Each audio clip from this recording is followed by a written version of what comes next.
this program today. So it's been 7 years since I have not come to my country, Nepal, as well as India. So after I won my competition, this is the first time I made my presence. This is my way or my medium through you all, and huge thank you to you all. Through you all, I wanted to share my experiences and perhaps maybe a line, one or two, inspirational line for girls, that why education is so important, why financial independence is so important, why owning your decision, owning your identity as a person, as a girl, as a nation, as a citizen is so important. So the purpose is really to create awareness about women empowerment, self-esteem. If I can do it, if I'm somebody who's born with limited resources, with very less money, if I can do it and achieve this feat, any girl in Nepal or India or anywhere in the world can do it. So that is really the purpose of making sure that my experiences, my journey can reach to most of the people in Nepal. Chota, I think Chota is not Chota. Chota is like population wise Chota, area wise Chota.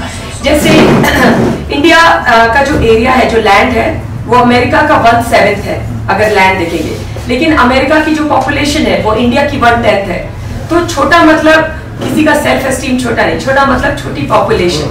लेकिन छोटा मतलब ये नहीं है, देखिए आप कितना ज्यादा यहाँ पर ऑफर है. We should be proud that we are Nepali citizen. We should be proud. I am proud that I am Nepali Buhari. When I came, we have Kapil Vastu. We have like so many amazing. When every time I come, if you go to Pokhara, even Switzerland, I don't know if you guys have seen pictures of Switzerland. Even Switzerland feels short of Pokhara. It's so beautiful. If you go to Raj Darbar or if you go to Pashupatinath, those cultural heritage, and just imagine if people in South America, they know about Pashupatinath and the beauty of Nepal, what will be the level of tourism?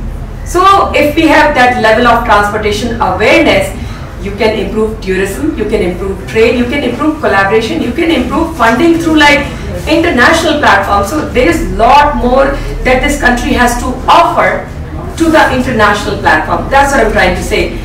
Even though we have 30-40 million people, but we have, I don't know, billions and billions worth of cultural heritage that we have to offer.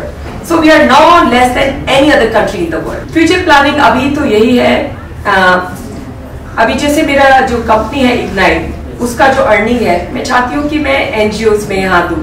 Anuradha Koirala जी से एक बार मेरी चर्चा हुई थी, तो मैं चाहती हूँ women trafficking and domestic violence के लिए मैं जो है थोड़ा फंडिंग दूँ. दूसरा है निर्मला गावली जी, तो उनको मैंने इनवाइट किया था माइक्रोसॉफ्ट में विमेंस डे में. तो उनके एनजीओ जिसका जो कोलैबोरेशन है अमेरिका में, उसका नाम है TRIFG. उस कोलैबोरेशन में भी मैं फंडिंग देना चाहती हूँ. मुझे ऐसा लगता है कि फंडिंग और आपका टाइम, ये दो बहुत ही अमूल्य रिसोर्सेज हैं जिसके थ्रू आप बहुत हेल्प कर सकते हैं. और तीसरा एक गोल है, वो है रिप्रेजेंटेशन. दुख होता है जब मुझे ये लगता है कि बहुत लोगों को इंटरनेशनली, यूरोपियन स्पेशली, जिनको नहीं पता कि नेपाल एक कंट्री है, वो बताना बहुत जरूरी है. इसलिए through ignite and through my own pageant जो मैंने अपना क्रिएट किया यूएसए में, उसका नाम है मिसेस ग्रैंड यूएसए, जहाँ पे नेपाल का एक टाइटल क्रिएट किया है. वो इसीलिए क्रिएट किया है कि ये बताने के लिए कि नेपाल एक कंट्री है. नेपाल कोई स्टेट या कोई सिटी या कोई पार्ट नहीं है. नेपाल अपने में एक इंडिपेंडेंट कंट्री है. तो अवेयरनेस बहुत जरूरी है, और जब तक वो अवेयरनेस नहीं होगी, मैं चाहती हूँ वो आगे एमेंसिफिकेशन नहीं होगा.